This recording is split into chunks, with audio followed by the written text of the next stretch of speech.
Compass সিরিয়ালের আমরা আগামী পর্বে দেখতে পারবো।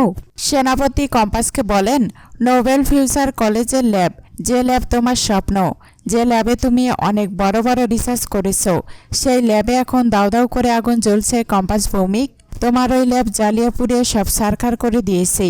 কম্পাস বলেন, কে তুমি, কে বলছো? সেনাপতি বলেন, দেখে যাও এসে, ওই ল্যাবের সঙ্গে পুরো নোবেল ফিউচার কলেজ পুরে সারখার হয়ে যাবে। যদি পারো আটকাও, তোমার হাতে ঠিক 8 ঘন্টা সময় আছে। এদিকে মোনালিসা সেনাপতিকে বলেন, কি মনে হলো কম্পাস আসবে?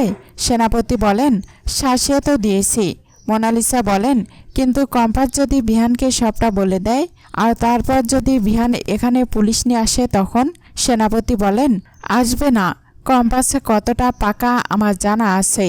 কম্পাস সমস্ত বিষয়টা একা হ্যান্ডেল করতে চাই, হিরো সাজতে চাই। এই ফোন পাওয়ার পর আমি শিওর কম্পাস চেষ্টা করবে এখানে একা আসতে, ব্যাপারটা একা যাচাই করতে চাইবে। আগে কম্পাসে কাউকে এতটা টেনশন দিতে চাইবে না, সুতরাং কম্পাস কাউকে নিয়ে আসবে না। সেনাপতি মুক্তিকে বলেন, এখন আমি কি করব মা, কোথায় যাব বলো?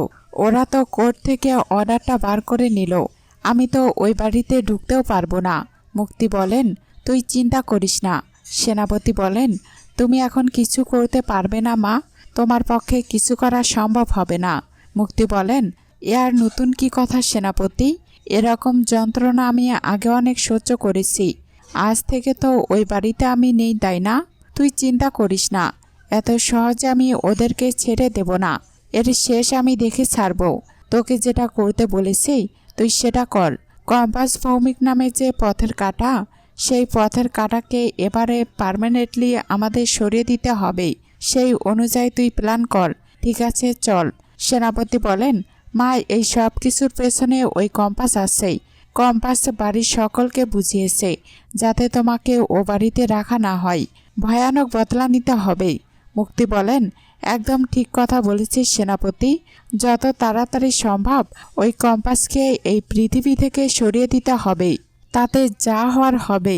ওরা যদি বুঝতে পারে এই কাজটা আমরা করিয়েছি, বুঝুক, প্রমাণ তো করতে হবে। আর তোমরা কোনো প্রমাণ রাখবে না। মোনালিসা বলেন, এক্স্যাক্টলি মুক্তিমাসি, কোনো প্রমাণ না রেখেই আমাদেরকে এই কাজটা করতে হবে, এবং এই কাজে আমি সম্পূর্ণভাবে তোমাদের সঙ্গে আছি। যে করেই হোক না কেন কম্পাসের জীবনটা আমাদের শেষ করে দিতে হবে, এটাই আমাদের একমাত্র লক্ষ্য। বিহান মোনালিসাকে বলেন, একদম চুপ তুমি, আবার এ বাড়িতে কি করছো? তোমাকে তো এই বাড়ি থেকে বেরিয়ে যেতে বলা হয়েছিল, তুমি আবার এই বাড়িতে এসেছো?